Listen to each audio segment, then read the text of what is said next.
a Carol López de Di Castillo, así que le damos de inmediato la posibilidad de hacernos su presentación y profundizar en este trascendental tema. Carol, muchas gracias por acompañarnos. Hola, ¿qué tal? Muchas gracias a vosotros por darme la oportunidad de presentar un poquito de nuestro trabajo. Bienvenida. Ok, bueno, muchas gracias por la presentación y a continuación veremos, ¿no?, cómo se puede aplicar la nanotecnología para mejorar la propiedad de plásticos reciclados para desarrollar envases más sostenibles. Vamos a ver algunos de los resultados que se han llevado a cabo a partir de proyectos de investigación en el Centro de Innovación en Envases y Embalajes, LABEN Chile, de la Universidad de Santiago de Chile, que a su vez forma parte de CEDENA, que es el Centro para el Desarrollo de la Nanociencia y la Nanotecnología. En el Centro de Innovación en Envases y Embalajes, además de ofrecer asesoría y caracterizar materiales de envase para las empresas, otra de nuestras grandes líneas es la investigación. En este diagrama podemos ver 3 de las grandes líneas de investigación que llevamos a cabo, todas alrededor de los envases. Y podemos ver que muchas veces se superponen esas líneas. La primera es el desarrollo de envases activos e inteligentes, donde el envase va a tener una funcionalidad, sea para extender la vida útil de un alimento o para informar, por ejemplo, sobre el estado del producto. La segunda de las líneas de investigación son los estudios de los procesos de transferencia de masa que pueden ocurrir en el sistema envase-alimento. Y uno de estos procesos de mayor relevancia es la migración. Estos estudios son muy importantes porque contribuyen a actualizar y mejorar la regulación chilena de materiales en contacto directo con los alimentos. Y la tercera, que es principalmente a lo que vamos a hablar ahora, es el desarrollo de micro y nanocompósitos. En este último, los nanocompósitos se basan en la adición de nanopartículas a los plásticos. En este sentido, en el laboratorio hemos realizado varios desarrollos con distintos polímeros, tanto polímeros convencionales como el polietileno o el polipropileno, también con polímeros biodegradables como el ácido poliláctico, y recientemente, en estos últimos años, estamos trabajando fuertemente con los plásticos reciclados. En este caso, y hoy vamos a ver algunos de los resultados que formaron parte de un proyecto Corfo, cuyo principal objetivo era mejorar las propiedades del PET reciclado. Bueno, primero es importante, ¿no?, definir que la nanotecnología es aquella ciencia que estudia la materia a escala nanométrica. ¿Qué tamaño es ese? Bueno, pues es lo que llamamos 10 a la menos 9 metros, o, más sencillo de entender, 1/1000ª parte de un milímetro. De una forma un poco más esquemática, aquí podemos ver, en el caso de que este fuera el diámetro, ¿no?, de un cabello humano que tiene aproximadamente 80 micras de tamaño, estos círculos, estas bolitas, corresponderían a las micropartículas y estos puntos diminutos al tamaño de las nanopartículas. En este esquema, además, podemos ver que el tamaño de las nanopartículas es incluso inferior al de la célula o microorganismos como la bacteria, y su tamaño está entre el tamaño de los virus y de las moléculas. Lo que hace interesante a las nanopartículas es que cuando la materia, el tamaño de esta se reduce a escalas nanométricas, presenta comportamientos diferentes, ¿no? Sus propiedades físicas se pueden alterar. Y esto es debido a que hay un aumento considerable de lo que llamamos el área superficial de contacto o área específica. Ahora lo vamos a ver más claro con estas 3 figuras. En la primera podemos observar cuando tenemos una partícula a escala macroscópica o una partícula grande, ¿no? Y en azul oscuro podemos diferenciar y ver esa área superficial de contacto. Cuando esta misma cantidad de materia la reducimos a tamaños de partícula más pequeños, en este caso partículas medianas, esa área de contacto podemos ver que aumenta considerablemente y en este caso específico 20 veces. Si este Si el tamaño de las partículas se sigue reduciendo a estas partículas más pequeñas, conseguimos incrementos sustanciales, ¿no? En este caso 60 veces, así que imaginaros que en el caso de las nanopartículas poseen una área específica muy grande, por lo que tiene una alta reactividad.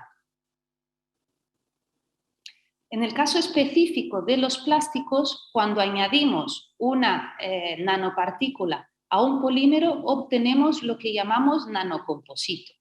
Y para obtener un nanocomposito se puede llevar a cabo a partir de distintas técnicas de procesamientos de plásticos, ¿no? Cualquier técnica convencional, como puede ser el mezclado en fundido por extrusión o el mezclado en disolución o la polimerización in situ, entre otros. La adición de aditivos a los plásticos es muy común, ¿no? Principalmente para mejorar algunas propiedades. Pero lo interesante de añadir una nanopartícula es que esas mejoras ocurren con mayor intensidad o también, que es muy importante, al añadir bajas concentraciones de nanopartículas. En esta gráfica podemos ver distintas estrategias para duplicar la rigidez del polipropileno. Aquí podemos ver que el polipropileno tiene una rigidez, la resina virgen, de 1,37 gigapascales, ¿vale? Que es como la medición del módulo de Young que refleja la rigidez del material. Si queremos duplicar o incluso más esta rigidez a valores de 3, lo podemos conseguir añadiendo aproximadamente un 28% de talco, que es un aditivo a escala micro, un microaditivo. Y podemos observar que esta mejora se logra también, pero a concentraciones muy inferiores cuando el aditivo es una nanopartícula. En el caso de una nanoarcilla, esta mejora se logra con aproximadamente un 6%, y en el caso de otras nanopartículas, también muy interesantes, los nanotubos, incluso a concentraciones inferiores, ¿no? Aproximadamente un 1%. En estos diagramas de la derecha también podemos ver que la adición de nanopartículas también puede mejorar lo que llamamos la propiedad barrera de los materiales, que es impedir la permeabilidad, que es el paso de sustancias gaseosas como el oxígeno o el vapor de agua a través del material. Y esto ocurre porque la presencia de nanopartículas aumenta lo que llamamos este camino tortuoso, es decir, estamos retrasando este paso de las sustancias y por ello mejorando la propiedad barrera. Como hemos dicho en la primera diapositiva, ¿verdad? Uno de los plásticos que es interesante en la adición de nanopartículas son los plásticos reciclados o posconsumo. ¿Por qué? Porque durante la etapa de reciclaje sus propiedades físicas se ven deterioradas. En este diagrama o este dibujo podemos observar en líneas muy generales las etapas del reciclaje. Primero, obviamente, tenemos que recuperar el material.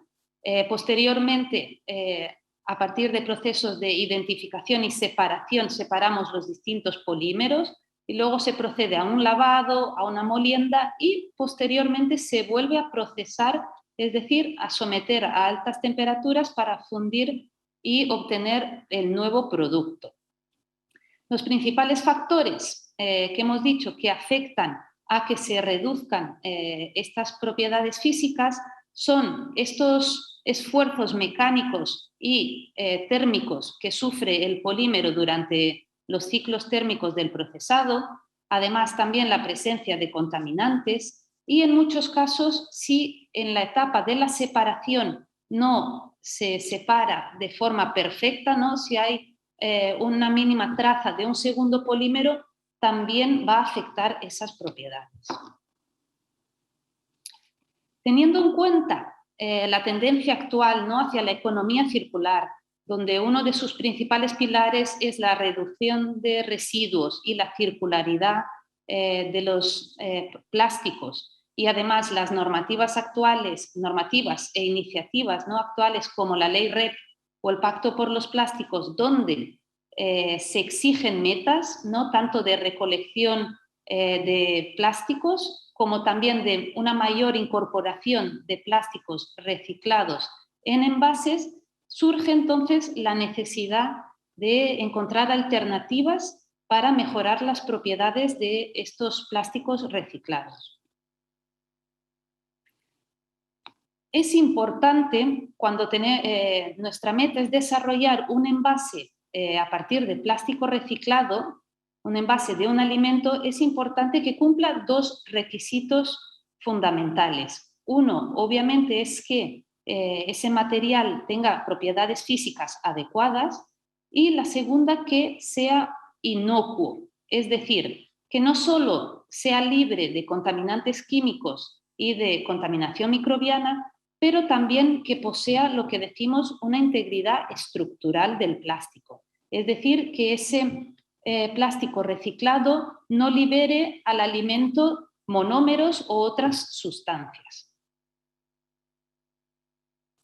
Respecto a las propiedades físicas, que hemos visto que van a sufrir un deterioro, para entenderlas es importante conocer qué ocurre cuando sometemos a ciclos térmicos a los plásticos, ¿no? Y en esta figura podemos ver un poco a nivel molecular qué le va a ocurrir al aumentar los ciclos de reprocesado del plástico. Y además vamos a ver que ese efecto es dependiente del tipo de polímero. No todos los polímeros tienen el mismo, digamos, cambio.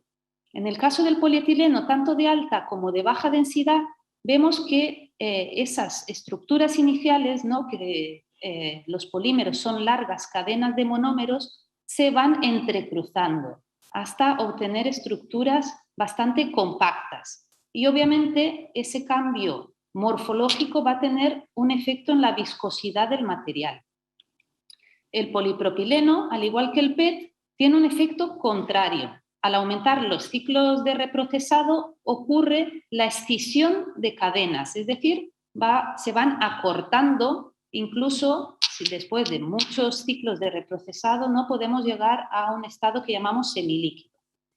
Hay que destacar que también durante el reprocesado de materiales por extrusión también se van formando sustancias secundarias que pueden variar el color del plástico. Este cambio que hemos visto morfológico y estructural también va a tener una implicancia importante en la procesabilidad de esos polímeros. En este gráfico podemos ver cómo cambia lo que llamamos el índice de fluido en fundido, es decir, cuán fluido es el plástico en fundido. En el caso del polipropileno podemos ver que aumenta ese índice en fluido, en fundido, y eso es debido, como hemos visto anteriormente, a que esas cadenas se van acortando. Mientras que en el caso del polietileno, tanto de alta como de baja densidad, va disminuyendo esa fluidez, es decir, vamos obteniendo un material más viscoso, y eso obviamente va a tener efectos, como hemos dicho, en la procesabilidad. Se va a incrementar la presión de fundido, va a haber un aumento del torque en la extrusión y puede llevar a un mayor gasto de energía porque tendremos que darle más temperatura para alcanzar esa fluidez. Incluso si el material está muy deteriorado y muy entrecruzado, puede incluso presentar limitaciones en la capacidad de la maquinaria, ¿no? Puede ser en la extrusora. Normalmente, este deterioro de las propiedades físicas se intentan paliar con la adición de aditivos, como pueden ser extensores de cadena, o también adicionando resina virgen, ¿no? Grandes cantidades de resina virgen, por lo que a veces la incorporación de material reciclado es muy baja. Pero nuestra propuesta, y en lo que estamos trabajando en estos últimos años, es la adición de nanopartículas para mejorar estas propiedades físicas. Y en este sentido, una de las nanopartículas más interesantes son las nanoarcillas, por su bajo costo, por su amplia disponibilidad comercial y porque son compatibles con la matriz polimérica. Aquí podemos ver que las nanoarcillas son estructuras laminadas de aluminosilicatos y formadas por capas octaédricas y tetraédricas. En función de cómo se combinan esas capas, tenemos distintas arcillas. Y además es importante conocer que podemos modificar químicamente estas nanoarcillas e incorporar grupos químicos de alta apolaridad para mejorar la afinidad de la arcilla por el polímero y con ello mejorar la dispersión en toda la matriz polimérica. Cuando mezclamos un polímero con una nanoarcilla, podemos obtener estas tres estructuras. La primera, que le llamamos convencional, es en la que esas largas cadenas de polímero rodean las nanoarcillas. La segunda, llamada intercalada, es aquella donde las cadenas de polímeros se insertan entre esas capas de aluminosilicatos. Y la tercera estructura posible es la exfoliada, donde hay una afinidad tan interesante entre el polímero y la arcilla, y ese polímero se inserta con tanta intensidad entre las capas que logra la separación de esas placas. Y esta es la estructura más interesante y a la que queremos siempre lograr cuando desarrollamos nanocompositos, porque es la estructura que me conlleva a mejoras con mayor intensidad. A continuación, vamos a ver algunos de estos resultados de estos proyectos que estamos trabajando en el nanorefuerzo de polímeros reciclados. En este caso, hemos trabajado con PET reciclado. Estas figuras corresponden a micrografías de microscopía electrónica de transmisión, ya que las nanopartículas, al tener un tamaño tan pequeño, no podemos observar con microscopio óptico, sino que tenemos que analizar por microscopio electrónico. Este estudio morfológico nos permite observar cómo están dispersas las nanoarcillas y además si tienen esa estructura esfoliada, ¿no? Que aquí lo podemos confirmar cómo están separadas esas capas de aluminosilicatos. Además, posteriormente de desarrollar por extrusión estos materiales, procedemos a la caracterización. Y aquí he querido destacar los resultados de propiedades mecánicas, que es una de las propiedades que se ven deterioradas durante el reciclaje. Es también importante destacar que este es después de únicamente un ciclo de reprocesado, pero aquí se observa claramente cómo hay una disminución de la rigidez. En este gráfico también estamos observando valores de módulo de Young que implica la rigidez del material. Con respecto al PET virgen, el PET reciclado sufre ese deterioro, ¿no? Tiene una rigidez menor. Y esa rigidez, pues conseguimos mejorarla un poquito al hacer mezclas 50% PET virgen, 50% PET reciclado. Y aquí lo importante es el resultado, ¿no?, obtenido a partir del nanocomposito con 20% de PET virgen, 80% de PET reciclado y muy baja concentración de nanoarcilla. Podemos ver que su rigidez es prácticamente la misma, ¿no?, que la de la granza virgen. Otro dato interesante de propiedad mecánica es la elongación a la rotura, es decir, cuánto se estira el material antes de romperse. Y aquí se refleja claramente, ¿no?, cómo el PET reciclado se vuelve más elástico, ¿no? Vemos cómo esa elongación crece aproximadamente 5 veces más. Que eso a veces no limita, ¿no?, la aplicación para realizar envases 100% PET reciclado. Esta gran elongación se puede paliar, como vemos, con una mezcla 50-50 de PET virgen y PET reciclado, y también hemos obtenido valores bajos de elongación cuando tenemos altas concentraciones de PET reciclado, un 80%, y una pequeña concentración de la nanoarcilla adicionada. También hemos llevado a cabo desarrollo de nanocompositos con polipropileno reciclado. Y este también es muy interesante porque es un polímero que sufre mayor degradación durante el reciclaje. Aquí podemos ver que también, estos son datos de elongación a la rotura, también el polipropileno reciclado sufre un aumento considerable en la elasticidad, ¿no? Estos son valores de elongación a la rotura. Aquí también tenemos el resultado de una mezcla 50-50 con polipropileno virgen y en este caso realizamos nanocompositos con 2 nanoarcillas y a 3 concentraciones diferentes. Es importante conocer que para cada polímero hay que conocer qué nanoarcilla es la que presenta mayor afinidad para lograr esa mejor dispersión y la estructura esfoliada. Y aquí lo interesante también es destacar que ambas arcillas a muy bajas concentraciones logran valores análogos al polipropileno virgen. Y por último, para terminar, quisiera también presentar unos resultados sobre ensayos de migración que le hemos hecho a estos materiales. Hay que destacar que para que un material esté permitido, los valores de migración tienen que estar por debajo de 10 miligramos por decímetro cuadrado de material.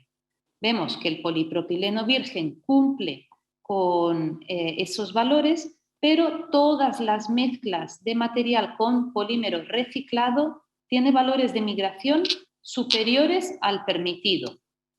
Pero también algo interesante fue que obtuvimos que esos nanocompósitos con ambas nanoarcillas tienen valores inferiores al del polipropileno reciclado, pero sí que es cierto que también tienen valores que están por encima del límite.